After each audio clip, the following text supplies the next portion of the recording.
1982. Saltillo, Coahuila. El último operario apagó la máquina, limpió sus manos con un trapo de aceite y salió por la puerta sin decir una sola palabra. No hubo discurso, no hubo aplausos. La primera fábrica de motocicletas de toda América Latina cerró en silencio absoluto.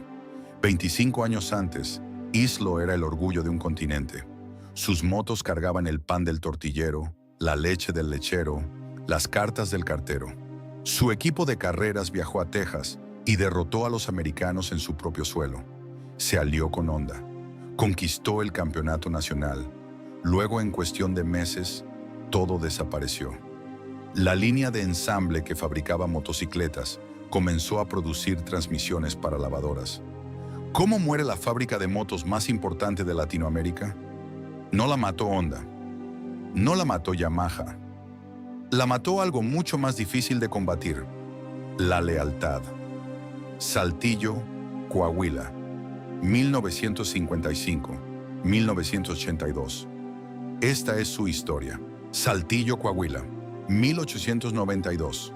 En una ciudad donde el desierto terminaba y las chimeneas industriales comenzaban, nació Isidro López Sertuche. Primogénito de 8 hijos, creció entre libros de contabilidad y facturas comerciales, aprendiendo desde niño que los números no mienten. A los 18 años perdió a su padre. Heredó las responsabilidades, no la fortuna. Desde ese momento Isidro aprendió la única lección que realmente importa en los negocios: observar lo que otros no ven. Y lo que Isidro veía cada mañana era esto. El tortillero salía antes del amanecer empujando su carrito con las manos. El lechero recorría 6, 8, 10 kilómetros a pie antes de que la ciudad despertara. El cartero llegaba sudado al mediodía, con los zapatos gastados y la bolsa vacía. Todos trabajaban duro, todos ganaban poco, y ninguno podía permitirse un automóvil, mucho menos un camión de reparto. Existían las bicicletas, sí, pero una bicicleta cargada con 20 kilos de tortillas en pleno verano de Coahuila no era transporte, era castigo. Isidro López no era ingeniero, no había estudiado mecánica ni diseño industrial.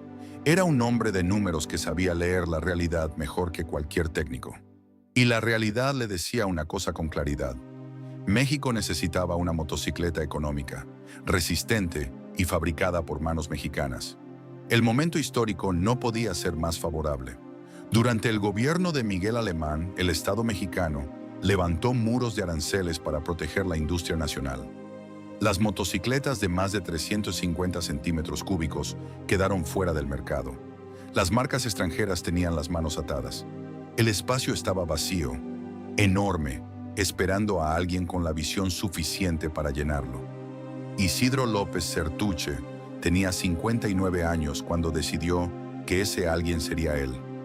No era un hombre joven apostando al futuro, era un hombre mayor apostando al presente. Comenzó a diseñar el proyecto en 1955. Sin ingenieros propios, buscó los mejores componentes disponibles en el mundo. Motores italianos Franco Morini, reconocidos por su durabilidad en los pequeños ciclomotores europeos, y piezas alemanas de la marca Sachs, precisas y confiables. No quería fabricar la moto más rápida, no quería fabricar la más elegante, quería fabricar la más difícil de romper, porque sus clientes no eran jóvenes de clase media buscando adrenalina. Sus clientes eran hombres que dependían de su vehículo para llevar comida a la mesa. Si la moto fallaba, la familia no comía. Isidro lo entendía con una claridad que ningún ejecutivo de escritorio hubiera comprendido jamás. El nombre de la marca llegó solo: Isidro López. Islo, 2 sílabas, 4 letras. El nombre del hombre grabado directamente en la máquina. No había margen para el anonimato. Si la moto fallaba, fallaba con su nombre. Si triunfaba, triunfaba con su nombre. Esa era la única garantía de calidad que Isidro necesitaba ofrecer. En 1955, el proyecto estaba trazado. La fábrica sin construir, el equipo sin formar, el capital en proceso. Pero la idea ya existía con una precisión que muy pocas veces se ve en la historia industrial de México. Una motocicleta para el pueblo, hecha en México, con el nombre de un saltillense cosido en el tanque de gasolina. Lo que Isidro López no sabía, en ese momento de claridad y determinación, era que le quedaban menos de 4 años de vida para ver su sueño convertirse en realidad. El tiempo siempre corre más rápido de lo que uno cree. El sábado 14 de julio de 1956, Saltillo amaneció con algo distinto en el aire. El gobernador de Coahuila, Román Cepeda Flores, llegó puntual. El obispo Luis Guizar Barragán bendijo el terreno antes de que nadie pusiera una sola piedra. Había periodistas, había vecinos, había funcionarios con corbata y zapatos lustrados. Pero el hombre que más importaba ese día no llevaba corbata. Isidro López Sertuche estaba de pie frente a un terreno polvoroso sobre el Boulevard Isidro López, la calle que ya llevaba su nombre, mirando el suelo como si pudiera ver a través de él todo lo que estaba a punto de construir.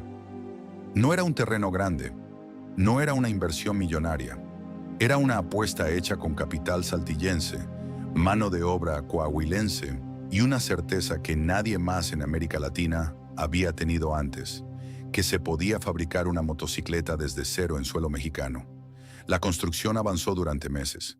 Cada trave, cada muro, cada instalación eléctrica fue obra de trabajadores de Saltillo.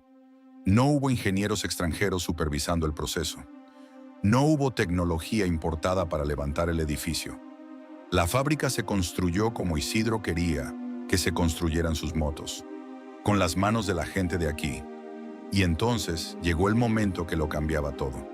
El sábado 25 de mayo de 1957, la primera motocicleta mexicana salió de la línea de producción. Era una motoneta doble, sin adornos, sin cromados llamativos, sin nada que no fuera estrictamente necesario. Pero rodaba sobre asfalto mexicano, ensamblada por manos mexicanas, con un motor que latía como si entendiera el peso histórico de lo que acababa de ocurrir. La noticia fue nacional en cuestión de horas. Por primera vez en la historia de América Latina, una motocicleta había sido fabricada completamente dentro del continente. No en Brasil, no en Argentina, no en ningún otro país con mayor tamaño o mayor presupuesto industrial. En Saltillo, en una ciudad del desierto norteño que la mayoría de los capitalinos apenas sabía ubicar en el mapa. Los primeros modelos eran de 50 centímetros cúbicos y motonetas de 165, sí, diseñadas sin pretensiones estéticas, pero construidas con una filosofía de hierro, que duraran más que el hombre que las compraba. Los motores Franco Morini y las piezas Sachs no eran los más modernos del mercado mundial, pero sí los más confiables para el tipo de uso que Isidro tenía en mente. Baches, cargamento, calor, polvo, kilómetros sin fin. La isla tenía que sobrevivir todo eso sin quejarse, y lo hacía. Los primeros compradores no fueron entusiastas del motociclismo, fueron trabajadores. El tortillero que antes empujaba su carrito llegó a su primer cliente 40 minutos antes. El cartero terminó su ruta 2 horas más temprano. El lechero pudo cubrir el doble de colonias en la misma mañana. La isla no era un lujo, era una herramienta. Y como toda buena herramienta, su valor se medía en el trabajo que permitía hacer, no en la admiración que generaba. Sin buscarlo, Isidro López había creado algo más que una motocicleta. Había creado movilidad para una clase trabajadora que el mercado internacional había ignorado por completo. Había demostrado que México no solo podía consumir tecnología extranjera, sino producir la suya propia. Y había puesto el nombre de Saltillo en el mapa industrial de un continente. Todo eso desde un terreno polvoroso sobre un bulevar que llevaba su nombre. Lo que nadie imaginaba esa tarde de mayo de 1957, ni los trabajadores, ni los periodistas, ni el propio Isidro, era que la fábrica que acababa de despertar tendría menos de 2 años con su fundador. El sueño había nacido, pero el soñador se estaba agotando. Isidro López Sertuche murió el 26 de abril de 1959. Tenía 67 años, un paro cardíaco, sin aviso, sin agonía prolongada. El hombre que había construido la primera fábrica de motocicletas de América Latina simplemente dejó de estar. Dejó una empresa sólida, dejó 2 hijos al frente, Javier e Isidro, el Chato, López del Bosque. Y dejó sin saberlo una decisión que marcaría el destino de todo lo que había construido. Porque sus hijos, Frente al peso de ese legado, tomaron una postura que sonaba noble y resultó ser letal. Continuaremos Moto Islo como homenaje a nuestro padre, no como un negocio. Pero eso vendría después. Primero vino el esplendor. Javier López del Bosque asumió la dirección de la planta con una energía que nadie esperaba. Si su padre había construido la fábrica, Javier decidió ponerla en el mapa del mundo. En 1960 creó el equipo oficial de competencias Moto Islo, convencido de que la mejor vitrina para una motocicleta no era un anuncio en el periódico, sino una victoria en la pista. Tenía razón. Ese mismo año, el equipo Moto Islo cruzó la frontera y viajó hasta San Angelo, Texas. No como turistas, como competidores. En la gran final de la categoría hasta 200 CBC, el piloto Jorge Casares tomó posición de salida sobre una Islo Morini de apenas 175 centímetros cúbicos, rodeado de máquinas americanas con mayor cilindrada y mayor presupuesto.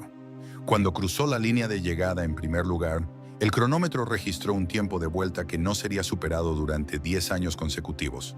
Su compañero Jorge Aristi ganó la categoría de 175 en ese mismo evento.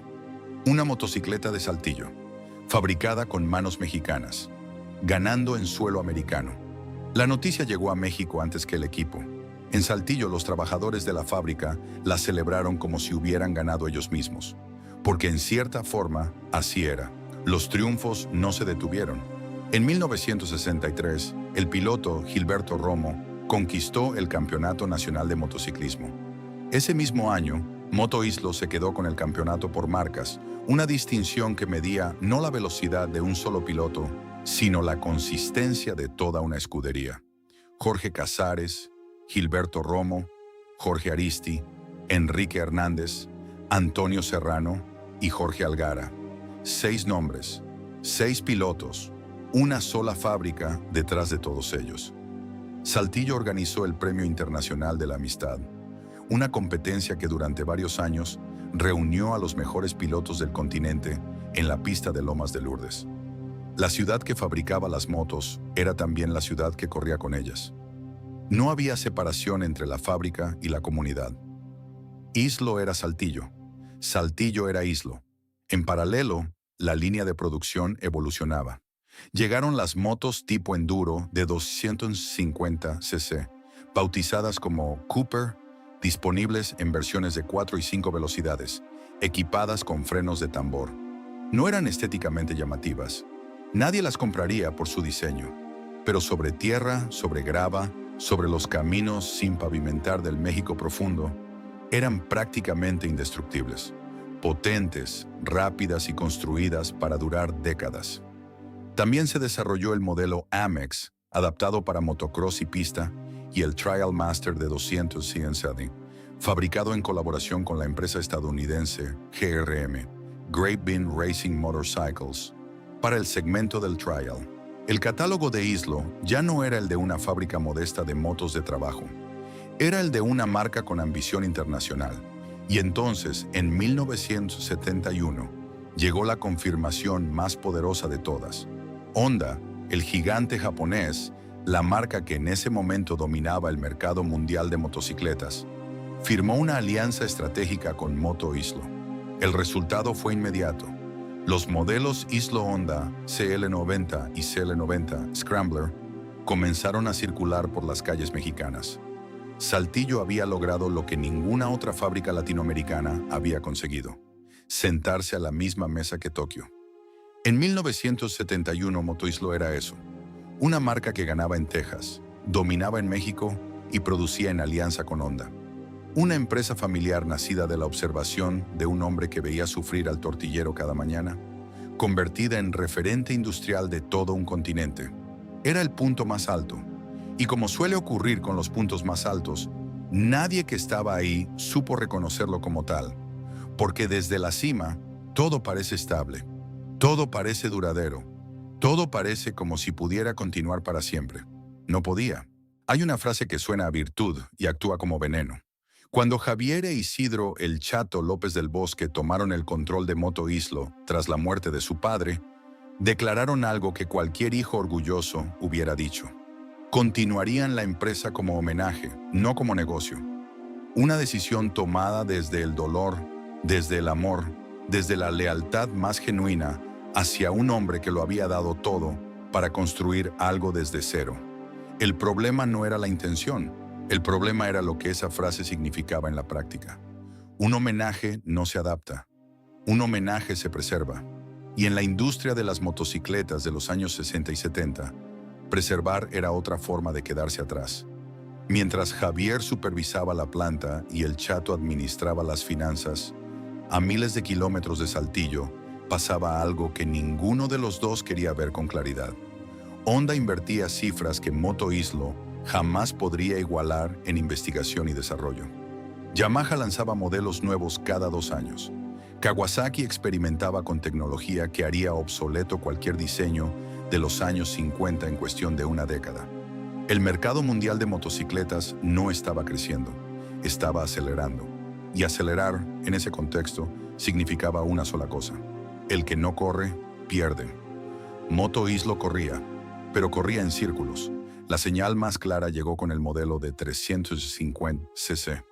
Después del éxito de la Cooper de 250 cc, la lógica parecía simple: más cilindrada, más poder, más mercado.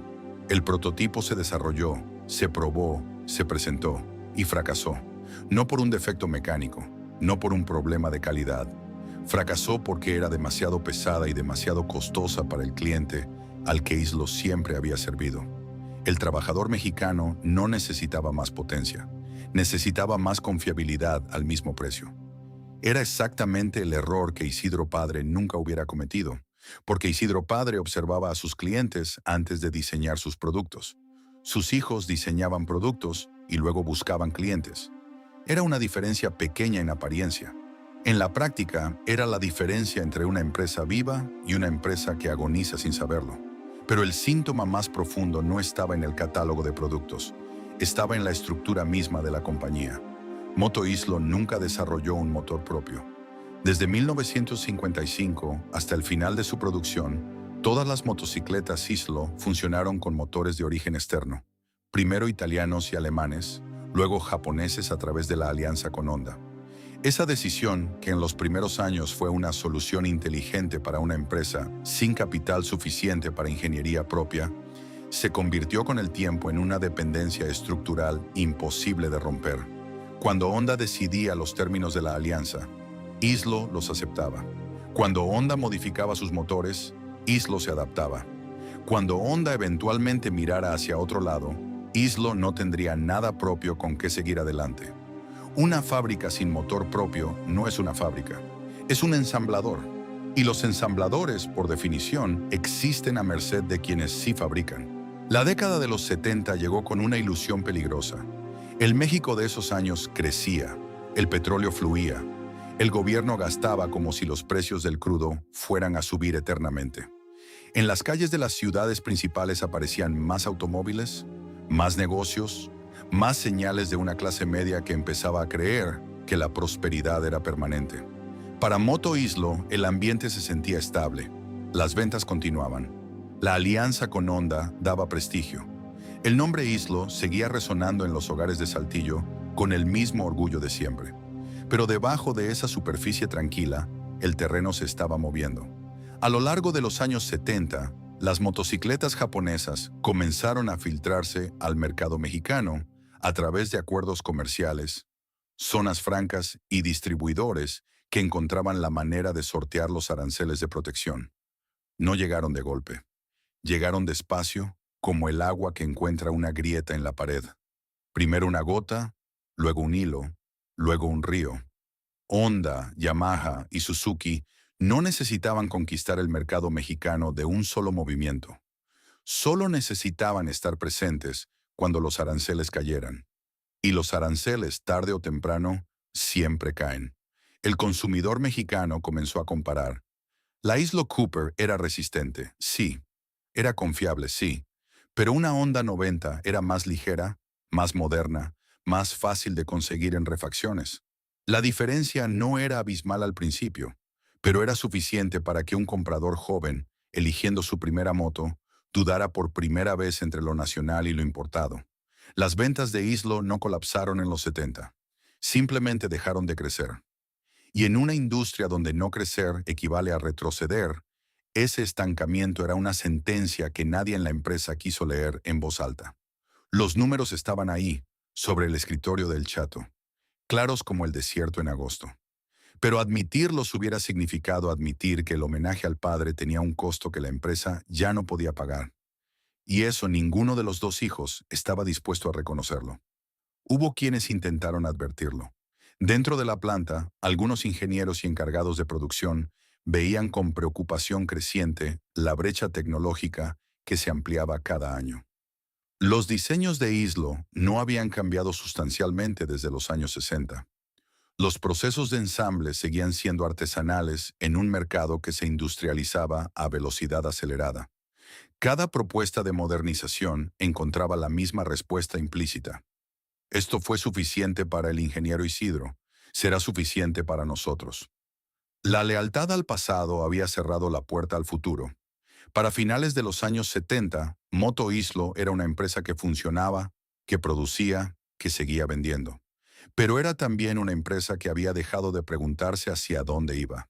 Javier e Isidro, el Chato, administraban con honestidad y dedicación genuina. No eran hombres negligentes. Eran hombres atrapados en la reverencia hacia un legado que amaban demasiado para cuestionarlo. Y entonces, en 1981, el gobierno mexicano anunció con optimismo que el país nadaba en petróleo. Nadie en Saltillo, ni en la Ciudad de México, ni en ningún despacho financiero del país imaginó lo que vendría 12 meses después. Nadie calculó que esa abundancia era deuda disfrazada. Nadie previó que el edificio entero de la economía mexicana estaba construido sobre una sola apuesta, que el precio del petróleo nunca bajaría. Bajó. Y cuando bajó, se llevó consigo bancos, empresas, familias y sueños que habían tardado décadas en construirse. Entre ellos, una fábrica en Saltillo que fabricaba las mejores motos de trabajo que América Latina había visto jamás, y que en ese momento preciso no tenía ni las reservas, ni la flexibilidad, ni la voluntad de sobrevivir lo que se venía. La tormenta de 1982 no avisó. Nunca avisa. Para entender lo que le pasó a Moto Islo en 1982, hay que entender lo que le pasó a México. Durante la segunda mitad de los años 70, el gobierno del presidente José López Portillo gobernó con una certeza que resultaría catastrófica, que el petróleo mexicano era inagotable y que su precio subiría para siempre. Con esa lógica, el Estado pidió prestado.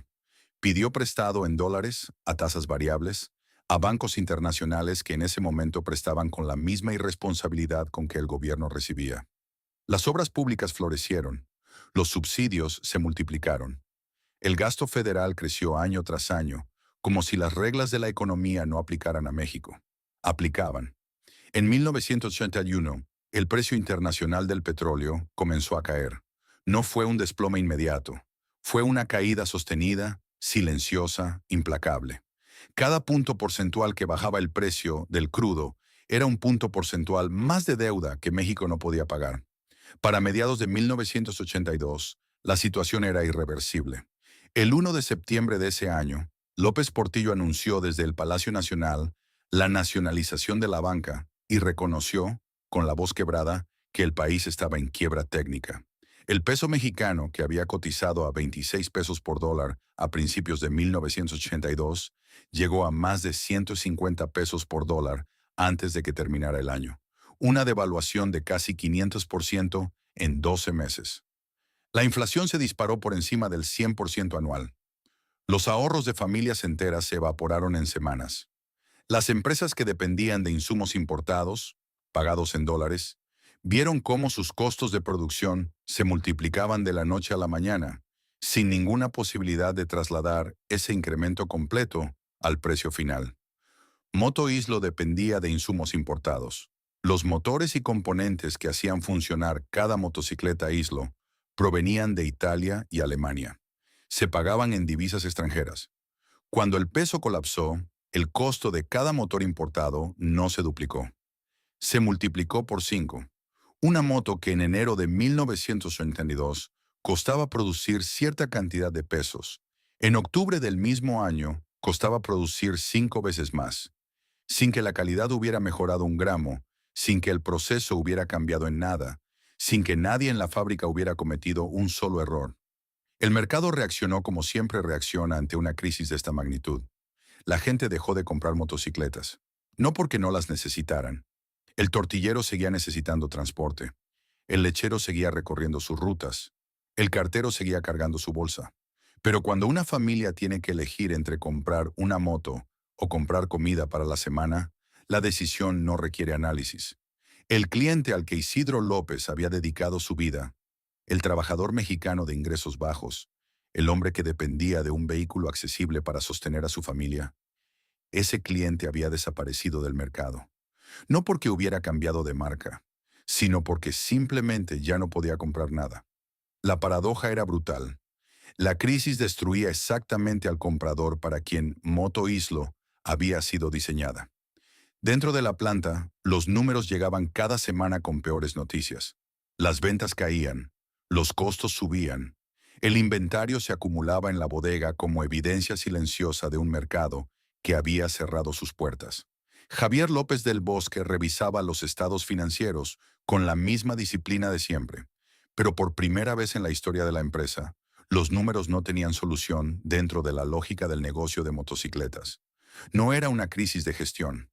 No era un problema de calidad, no era competencia desleal ni mala administración. Era algo mucho más simple y mucho más devastador. El país entero se había quedado sin dinero, y Moto Islo no tenía reservas suficientes para sobrevivir a eso sola. La pregunta ya no era si habría que tomar una decisión difícil. La pregunta era cuánto tiempo podían esperar antes de tomarla. La respuesta llegó antes de que terminara el año. La reunión no quedó registrada en ningún acta oficial. No hubo convocatoria formal, no hubo mesa de directivos con asesores externos, ni consultores financieros llegados desde la capital. Fue lo que siempre había sido Moto Islo desde su fundación. Una decisión familiar, tomada entre hermanos, en una ciudad del desierto norteño, que había apostado todo a una sola idea durante 25 años. Javier e Isidro, el Chato, López del Bosque se sentaron frente a los números. Los números no mentían. Nunca mienten. Las opciones eran dos, y ninguna era buena. La primera era continuar produciendo motocicletas, absorber las pérdidas, renegociar con proveedores, buscar financiamiento externo y esperar que la crisis económica se diera lo suficiente para que el mercado se recuperara. Era la opción que honraba el legado de su padre de la manera más literal. Era también la opción que, según los estados financieros sobre la mesa, llevaría a la empresa a la quiebra total en un plazo que ninguno de los dos quería calcular en voz alta. Continuar significaba resistir, pero resistir sin reservas, sin crédito accesible y sin mercado activo no era resistencia. Era agonía prolongada. La segunda opción era dolorosa de una manera distinta. El grupo industrial al que pertenecía la familia López del Bosque tenía otro negocio. Cinza, una marca de electrodomésticos con presencia consolidada en el mercado mexicano. Las lavadoras Cinza necesitaban transmisiones.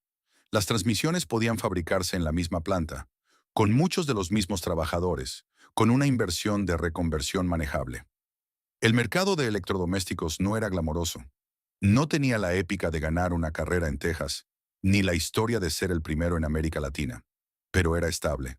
Y en 1982, estable era exactamente lo que Moto Islo ya no podía hacer. Javier miró a su hermano miró los números. La decisión se tomó. Moto Islo dejaría de fabricar motocicletas. La línea de producción que durante 25 años había ensamblado las motos del tortillero, del cartero y del lechero sería reconvertida para producir transmisiones para lavadoras de la marca Cinza. No habría anuncio público, no habría comunicado de prensa, no habría explicación oficial dirigida a los clientes que durante 2 décadas habían confiado en el nombre que llevaba grabado en el tanque de gasolina. Simplemente, un día, la fábrica de motocicletas dejaría de serlo. Ninguno de los dos hermanos habló sobre lo que esa decisión significaba más allá de los números. Ninguno dijo en voz alta que estaban cerrando el capítulo más importante de la historia industrial de Saltillo. Ninguno mencionó al padre que había colocado la primera piedra sobre ese mismo suelo, que había observado al tortillero empujar su carrito antes del amanecer y había decidido que eso no tenía que ser así. Esas conversaciones, si ocurrieron, ocurrieron en privado, en silencio, en la intimidad de dos hombres cargando un peso que ningún estado financiero podía medir. Lo que sí quedó registrado fue el resultado. En 1982, Moto Islo cesó la producción de motocicletas y redirigió sus operaciones hacia Cinza. La reconversión fue ordenada, discreta y definitiva. No hubo huelga, no hubo protesta pública, no hubo titulares de periódico anunciando el fin de una era. La primera fábrica de motocicletas de América Latina se transformó en una planta de componentes para electrodomésticos con la misma silenciosa eficiencia con que había fabricado sus primeras motos 25 años antes. Afuera, en las calles de Saltillo, los clientes que ese mes habían pensado en comprar una Islo nueva, encontraron los distribuidores cerrados o sin stock. Algunos preguntaron. Pocos recibieron una respuesta clara. La mayoría simplemente entendió, con esa intuición que tienen las ciudades pequeñas para leer entre líneas, que algo había terminado. En el Boulevard Isidro López, la fábrica seguía en pie. Los muros eran los mismos. Las puertas eran las mismas. Incluso algunos trabajadores eran los mismos. Pero lo que se fabricaba adentro ya no tenía nada que ver con el sueño de un hombre que había observado sufrir al tortillero y había decidido hacer algo al respecto. Mañana habría que abrir esas puertas por última vez como fábrica de motocicletas. Y alguien tendría que ser el último en apagar la luz. Saltillo amanece temprano en invierno. A las 5 de la mañana el cielo todavía es negro. El aire muerde y el desierto huele a tierra fría. Es la misma hora a la que los trabajadores de Moto Islo habían llegado a la planta durante 25 años, con el termo de café en la mano y las botas con el mismo polvo de siempre. Pero ese día, ese último día de producción de motocicletas en la fábrica del Boulevard Isidro López, algo en el aire era diferente. No más ruidoso, no más dramático, simplemente distinto, de la manera en que son distintas las mañanas que uno sabe, desde que abre los ojos, que no volverán a repetirse. No hubo que anunciarlo. En las fábricas pequeñas, las noticias no necesitan palabras. Viajan en la manera en que un capataz evita la mirada de su gente, en el silencio que deja un supervisor donde antes había una instrucción, en la forma en que dos compañeros de línea se saludan ese día con una palmada en el hombro que dura un segundo más de lo habitual. Todos sabían. Nadie lo dijo. Y en ese silencio compartido había una dignidad que ningún discurso hubiera podido igualar. La línea de ensamble arrancó a su hora habitual. Las manos que habían apretado miles de tornillos, ajustado miles de carburadores, instalado miles de manubrios, repitieron esa mañana los mismos movimientos de siempre. No más lentos, no más rápidos, con la misma precisión que Isidro López había exigido desde el primer día, cuando decidió que sus motos debían durar más que el hombre que las compraba. Había algo casi ceremonial en esa normalidad, como si la única forma de despedirse con dignidad fuera hacerlo exactamente igual que todos los días anteriores. El olor de la planta era inconfundible. Aceite de motor, metal caliente, hule recién vulcanizado, el barniz eléctrico de los arneses. Un olor que esos hombres llevaban impregnado en la ropa, en las manos, en algún lugar de la memoria que no tiene nombre, pero que 20 años después, al pasar frente a un taller mecánico, devuelve todo de golpe. Ese olor era Islo, era Saltillo, era 25 años de trabajo que nadie les podría quitar aunque cerraran la planta entera. A media mañana Javier López del Bosque recorrió la línea de producción. No dio instrucciones, no hizo correcciones. Caminó despacio, mirando cada estación de trabajo con la atención de alguien que está grabando una imagen para no olvidarla nunca. Los trabajadores lo veían pasar de reojo sin interrumpir su ritmo. Nadie le preguntó nada. Nadie necesitaba hacerlo. Javier había dirigido esa planta desde 1960, desde el día en que su padre murió, y él decidió que la mejor manera de honrarlo era correr más fuerte, no detenerse. Había creado el equipo de carreras, había firmado la alianza con Honda, había visto ganar a Jorge Casares en Texas con una moto de 165 CV que no tenía nada que envidiarle a ninguna máquina americana. Ahora caminaba por última vez entre las mismas máquinas, en la misma planta, sobre el mismo piso de concreto que su padre había inaugurado con una bendición del obispo y la presencia del gobernador. ¿En qué pensaba Javier López del Bosque esa mañana? No hay registro, no hay testimonio directo, pero hay algo que cualquier hijo que haya perdido a un padre entiende sin necesidad de explicación, que en los momentos donde el legado se rompe, el dolor no es por uno mismo, es por el hombre que ya no está para verlo. Es la conversación que nunca va a poder tenerse, la pregunta que nunca va a poder responderse. ¿Lo habría hecho diferente él? ¿Habría encontrado una salida que nosotros no vimos? Al mediodía, la última motocicleta comenzó a tomar forma en la línea de ensamble. No hubo fanfarria para señalarla. Nadie puso una marca especial en su chasis. Nadie separó esa unidad de las demás para fotografiarla o conservarla. Era simplemente la última de una serie que había comenzado 25 años antes con una motoneta doble que salió rodando hacia las calles de Saltillo un sábado de mayo y cuya noticia recorrió el país entero en cuestión de horas. Esta última no recorrería nada. No habría nadie esperándola afuera. La última motocicleta quedó terminada entrada la tarde. Un trabajador apretó el último tornillo. No con esfuerzo especial, no con gesto teatral. Lo apretó como había apretado todos los anteriores, con la presión exacta que la experiencia enseña mejor que cualquier manual. Luego bajó la llave, la colocó sobre la mesa de herramientas y se quedó un momento mirando la moto frente a él. No era la más moderna, no era la más rápida. Era una isla como todas las demás, sin adornos, sin pretensiones, construida para durar más de lo que nadie esperaría de ella. Alguien en algún lugar de la planta apagó una máquina. El sonido fue inmediato, no porque fuera estridente, sino porque en una fábrica en operación, cada máquina tiene su voz dentro del coro general, y cuando una se calla, el silencio que deja tiene forma propia. Luego se apagó otra, luego otra más. El coro fue perdiendo voces una por una, lentamente, como una orquesta que termina su última función sin que nadie en el público haya comprado boleto para verla. Cuando la última máquina se apagó, el silencio en la planta fue total. No era el silencio de una fábrica en descanso, de esos silencios que duran hasta el lunes siguiente cuando todo vuelve a arrancar con el mismo estruendo familiar. Era otro tipo de silencio, más pesado, más permanente. El silencio de un lugar que sabe que no va a despertar de la misma manera.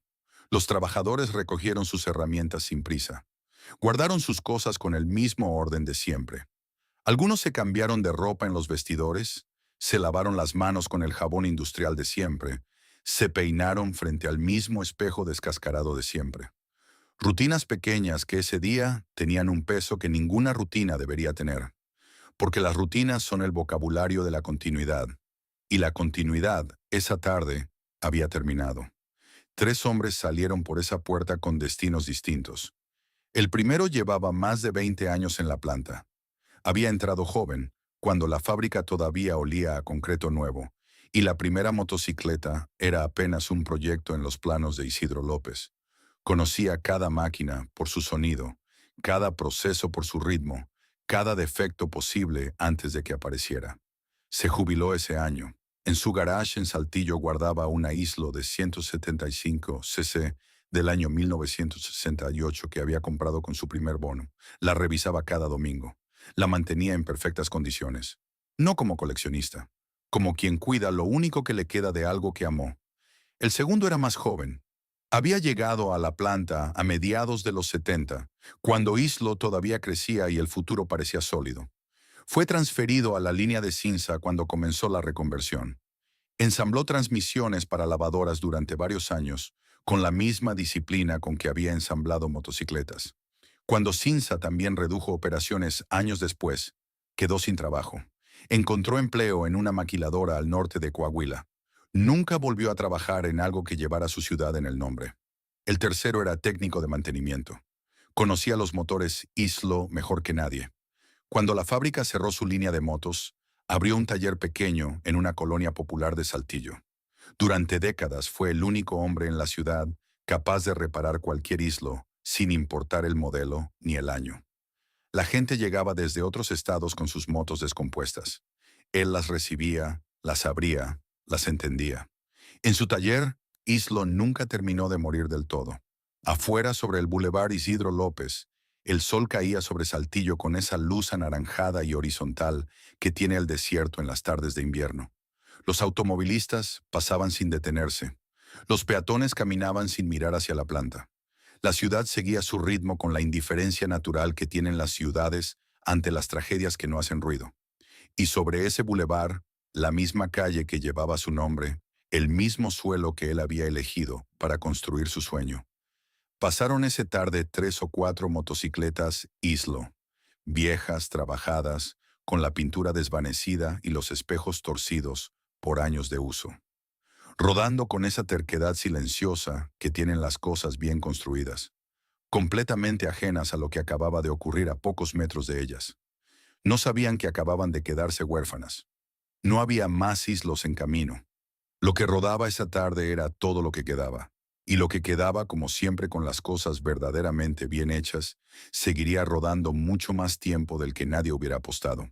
Cuando una fábrica cierra, el mundo no se detiene. Esa es quizás la parte más difícil de entender para quienes vivieron adentro. Afuera, el martes siguiente al último día de producción, amaneció igual que todos los martes anteriores. El mercado abrió, los camiones circularon, las tiendas levantaron sus cortinas. Saltillo siguió siendo Saltillo, con la misma indiferencia tranquila con que las ciudades absorben sus propias pérdidas y continúan adelante. No hubo luto oficial, no hubo minuto de silencio, no hubo ninguna señal visible de que algo irreemplazable acababa de desaparecer. La marca Islo siguió existiendo en el papel. Los derechos legales permanecieron en manos del grupo empresarial, de la familia, registrados, vigentes, técnicamente disponibles para quien quisiera usarlos. Pero una marca sin producción activa no es una marca. Es un fantasma con nombre. Es la firma de alguien que ya no está en el cuarto, todavía visible en los documentos, todavía reconocible para quienes la conocieron, pero incapaz de producir nada nuevo, incapaz de responder cuando alguien la llama. Y la gente la llamaba. En los talleres mecánicos de Saltillo, de Monterrey, de ciudades del norte y el centro del país, seguían llegando motocicletas Islo que necesitaban refacciones. Propietarios que habían comprado su moto en los años 60 o 70 y que simplemente no estaban dispuestos a deshacerse de ella porque ya no se fabricara. Las traían con el tanque abollado y el motor todavía funcionando, preguntando por piezas que ya nadie producía, buscando a alguien que supiera lo suficiente para mantenerlas vivas. Los mecánicos más viejos improvisaban, fabricaban piezas a mano, adaptaban componentes de otras marcas con la creatividad que enseña la necesidad. Las motos Islo no murieron cuando cerró la fábrica. Siguieron rodando por su propia cuenta, sostenidas por la terquedad de sus dueños y por la calidad que Isidro López había cosido en cada una de ellas décadas antes. Esa era su venganza silenciosa contra el olvido. Ser demasiado buenas para desaparecer cuando se les pedía que desaparecieran. Javier e Isidro, el Chato, continuaron al frente de Cinza. El negocio de los electrodomésticos funcionó. No con la épica del equipo de carreras, ni con el orgullo continental de ser los primeros en América Latina, pero funcionó con solidez durante años. Los dos hermanos administraron con la misma honestidad y dedicación que habían aplicado siempre. Pagaron nóminas, cumplieron compromisos, sostuvieron empleos en Saltillo cuando la economía nacional hacía todo lo posible por destruirlos. Pero el nombre que cargaban no era Cinza. En Saltillo, cuando alguien mencionaba a Javier o al Chato López del Bosque, la referencia inevitable era siempre la misma. Los hijos del señor que hizo las motos. No los directores de Cinza, no los empresarios exitosos del sector electrodoméstico. Los hijos del señor que hizo las motos. Como si todo lo que habían construido después de 1982 fuera una nota al pie de una historia que había terminado demasiado pronto. Esa era la carga real del legado. No el orgullo, que también existía, sino la pregunta que nadie formulaba directamente, pero que flotaba en cada conversación, en cada reunión de negocios, en cada artículo de periódico que recordaba la historia de Islo con nostalgia. ¿Por qué no buscaron otra salida? Era una pregunta justa. Y también era una pregunta cruel. Porque los que la formulaban desde la comodidad del tiempo transcurrido no habían estado sentados frente a esos estados financieros en 1982, con el peso colapsado y el mercado muerto y sin crédito disponible en ningún banco del país. No habían cargado el peso de un nombre que era simultáneamente su mayor activo y su mayor responsabilidad. No habían tenido que elegir entre dejar morir la empresa lentamente o transformarla de manera que su padre quizás no hubiera reconocido. Javier y el Chato eligieron transformarla. Se puede discutir si fue la decisión correcta. No se puede discutir que fue una decisión honesta. Lo que sí resulta incontestable es el costo que tuvo para la industria entera. Moto Islo no cayó sola. Su competidora directa, Carabela, nacida también en Saltillo, también de una familia industrial coahuilense, también construida sobre la misma filosofía de hacer motos mexicanas para trabajadores mexicanos. Colapsó en el mismo periodo por las mismas razones. Dos marcas, una ciudad, una crisis. Resultado idéntico. Con Islo y Carabela fuera del mercado, México quedó sin industria nacional de motocicletas. El espacio que Isidro López había llenado con tanta claridad de visión en 1955 volvió a quedar vacío, y esta vez no había ningún empresario saltillense con un terreno sobre un bulevar y una idea que cambiaría un continente. El espacio lo llenaron las marcas japonesas primero, las chinas después. Lo llenaron con productos importados, con empleos generados en otros países, con ganancias que nunca volvieron a Coahuila. México no perdió dos fábricas en 1982. Perdió la posibilidad de tener una industria propia. Y esa pérdida, a diferencia de los muros de la planta del Boulevard Isidro López, no se puede ver desde la calle. No tiene dirección. No tiene fecha exacta de cierre. Pero existe, silenciosa y permanente, en cada motocicleta importada que recorre hoy las mismas calles por donde el tortillero, el cartero y el lechero pedaleaban antes del amanecer hace 70 años. Isidro López los vio, decidió hacer algo, y por un tiempo lo logró. Los fantasmas no siempre asustan, a veces simplemente aparecen. Durante casi 2 décadas después de 1982, el nombre Islo existió en ese limbo extraño que ocupan las marcas que mueren sin que nadie firme su acta de defunción. Los derechos seguían registrados. El logotipo seguía siendo reconocible. En las ferias industriales y en las conversaciones de cantina, cuando alguien mencionaba el nombre, los mayores de 40 años respondían con una sonrisa de reconocimiento inmediato. Los menores de 30 preguntaban de qué estaban hablando. Esa distancia entre generaciones era la medida exacta de lo que se había perdido. En los talleres mecánicos de Saltillo y de docenas de ciudades del norte y centro del país, las motocicletas Islo seguían llegando para ser reparadas. No muchas, pero suficientes para recordar que algo extraordinario había rodado por esas calles.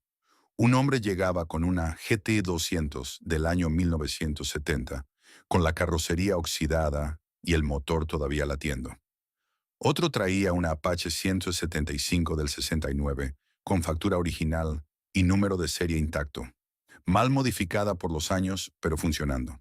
Otro más preguntaba por una Cora, o por una Cooper, o por cualquiera de los modelos que habían sido parte del paisaje cotidiano de una época que México recordaba con una mezcla de nostalgia y vergüenza, porque recordar lo que fuimos capaces de hacer y ya no hacemos, siempre duele de esa manera doble.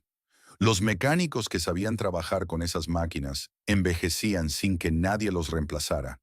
El conocimiento se transmitía de manera informal, de maestro a aprendiz, en talleres sin anuncio donde los clientes llegaban por recomendación de boca en boca. Porque una isla descompuesta no podía llevarse a cualquier taller. Necesitaba a alguien que entendiera su lógica interna, su forma de fallar, su manera particular de resistirse a morir. Y esas personas eran cada vez menos. Entonces, en el año 2001, el nombre resucitó. Grupo Motor Road, una empresa con visión comercial y olfato para el valor de los nombres históricos, compró los derechos de la marca Islo junto con los derechos de su eterna rival y hermana de infortunio, Carabela. La intención declarada era honrosa: Revivir dos leyendas del motociclismo mexicano, devolverles presencia en el mercado, recordarle al país que había tenido una industria propia y que podía volver a tenerla. El resultado fue más complicado que la intención. Las nuevas motocicletas Islo llegaron al mercado. Tenían el nombre correcto. Tenían el logotipo correcto. Tenían el mismo acrónimo de 4 letras que Isidro López había construido con las iniciales de su propio nombre hace casi medio siglo. Pero adentro, donde estaba el alma de una moto, las cosas eran distintas. Los componentes venían de China. El ensamble se hacía en México, sí, pero con piezas fabricadas al otro lado del mundo, por trabajadores que nunca habían escuchado hablar de Saltillo, que no sabían quién era Isidro López Sertuche, que no tenían ninguna relación con la historia que ese nombre cargaba. Una motocicleta Islo del año 2003 no era una Islo, era una moto china con un nombre mexicano pegado encima. No era un crimen, era un negocio, pero había algo en esa operación que resultaba difícil de mirar directamente. Como cuando uno regresa al lugar donde creció y encuentra que la casa de su infancia fue demolida y en su lugar construyeron un estacionamiento. La estructura legal era impecable. El resultado emocional era otra cosa. Javier López del Bosque murió el 23 de octubre de 2004. Había dirigido la planta de Moto Islo desde 1960. Había creado el equipo de carreras que ganó en Texas. Había firmado la alianza con Honda. Había tomado la decisión más difícil de su vida en 1982 y había cargado con ella en silencio durante 22 años. Murió sin haber visto una sola Islo nueva fabricada con los estándares que su padre había establecido. Murió sabiendo que el nombre seguía vivo y que lo que llevaba ese nombre ya no era lo mismo. 4 años después, el 5 de julio de 2008, murió su hermano Isidro, el Chato López del Bosque. Con él se cerró el último capítulo de la historia original. No quedaba ya ningún López del Bosque para recordar desde adentro cómo sonaba la planta en sus años de gloria, cómo olía el aceite de los motores Franco Morini en una mañana de invierno, cómo se sentía ver a Jorge Casares cruzar la línea de llegada en Texas con una moto de 175 cc fabricada en Saltillo. La memoria directa, la memoria viva, la memoria que se transmite con la voz y los gestos de quienes estuvieron ahí, se extinguió con ellos. Lo que quedó fue otra cosa. En Saltillo, en Monterrey, en ciudades dispersas por todo el norte de México, sobrevivían decenas de motocicletas Islo originales en manos de propietarios que se negaban a desprenderse de ellas. Hombres mayores que guardaban su moto en el garage como se guarda una carta que no se puede tirar. Hijos que habían heredado la moto del padre junto con la historia que venía con ella. Coleccionistas que pagaban lo que fuera por una unidad en buen estado, no por su valor de mercado, sino por lo que representaba. La prueba física de que México había sido capaz, en algún momento, de fabricar algo que durara décadas. En los foros de Internet que comenzaron a aparecer a principios de los años 2000, la comunidad Islo se reunía en texto. Alguien publicaba una fotografía de su Apache 175 recién restaurada. Otro preguntaba dónde conseguir una junta de culata para una Cooper 250 del 71. Un tercero contaba que su padre había trabajado en la planta y que de niño recordaba el olor del aceite en su ropa cuando llegaba a casa. Las respuestas llegaban de todos lados, cargadas con esa mezcla particular de orgullo y melancolía que produce recordar algo que fue grande y que se fue demasiado pronto. El fantasma de Islo no daba miedo, daba nostalgia, y la nostalgia, a diferencia del miedo, no paraliza. A veces señala exactamente hacia dónde hay que mirar para entender qué se perdió y por qué siguen importando. Hay preguntas que una ciudad carga durante décadas sin encontrarles respuesta. Saltillo las carga desde 1982. ¿Por qué no buscaron otro socio? ¿Por qué no solicitaron apoyo del gobierno? ¿Por qué no encontraron la manera de cruzar la crisis y salir del otro lado todavía fabricando motocicletas? Son preguntas legítimas. Son también preguntas que solo pueden formularse desde la distancia cómoda del tiempo que ya pasó, desde la seguridad de quien no tuvo que sentarse frente a esos números en el peor año económico de la historia moderna de México y tomar una decisión que no tenía salida buena. Pero las preguntas importan, no para juzgar a quienes estuvieron ahí, sino para entender lo que su historia nos dice sobre nosotros. Porque la historia de Moto Islo no es únicamente la historia de una fábrica. Es la historia de 3 lecciones que México aprendió demasiado tarde, pagó demasiado caro y olvidó demasiado pronto. La primera lección es sobre el legado. Isidro López Sertuche construyó Moto Islo con una claridad de propósito que muy pocas empresas en la historia industrial latinoamericana han tenido.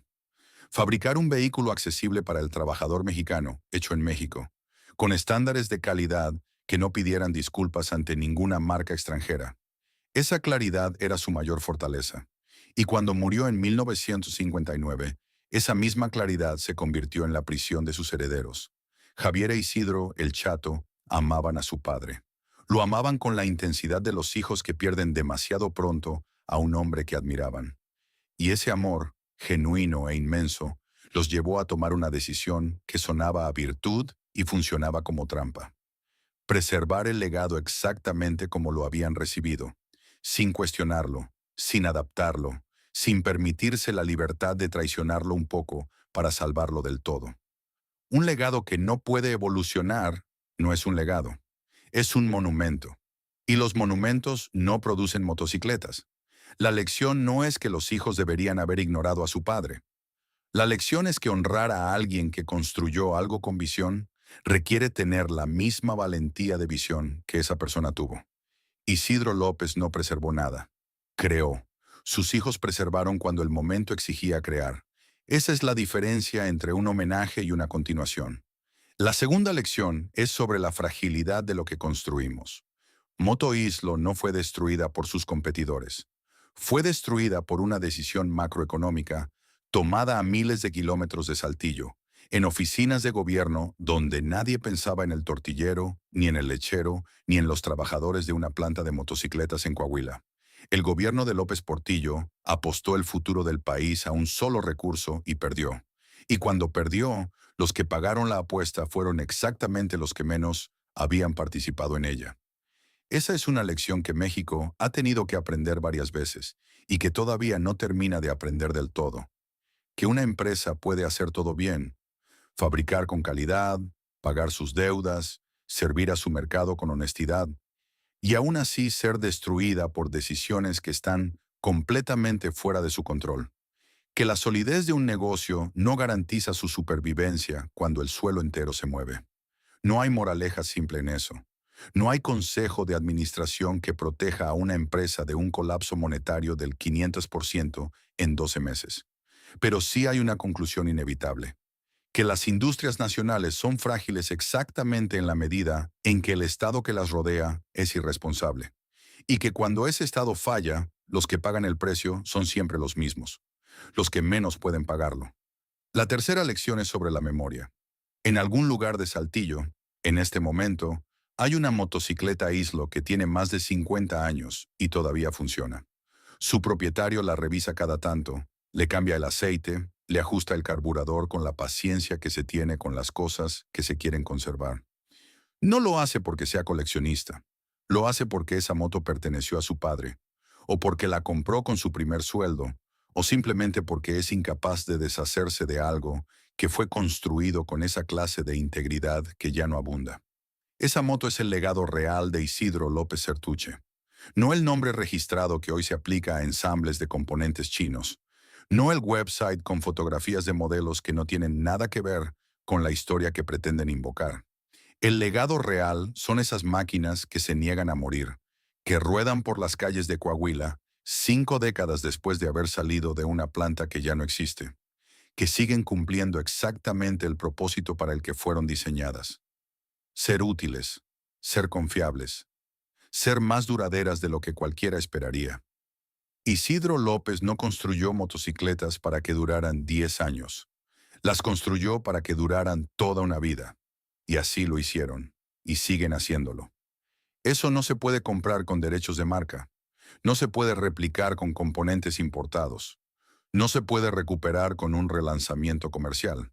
Es el resultado directo de que un hombre, en 1955, decidió que si ponía su nombre en algo, ese algo tenía que merecer su nombre. Hoy el Boulevard Isidro López sigue existiendo en Saltillo. Los autos pasan sobre él sin saber que lleva el nombre del hombre que quiso cambiar la manera en que el trabajador mexicano se movía por el mundo.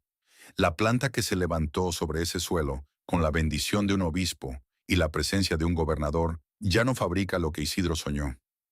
El nombre que él construyó con las iniciales de su propio apellido está pegado sobre motos que él no hubiera reconocido.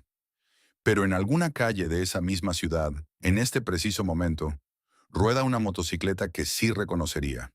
Vieja, trabajada, con el tanque abollado y los espejos torcidos por décadas de uso, sin apurarse, sin pedir permiso, rodando con esa terquedad silenciosa que tienen las cosas que fueron construidas para durar. Esa moto es la respuesta a todas las preguntas que Saltillo lleva décadas haciéndose. No todo se perdió. Lo mejor, lo que realmente importaba, sobrevivió de la única manera en que sobreviven las cosas bien hechas, rodando sin hacer ruido, mucho más tiempo del que nadie apostó.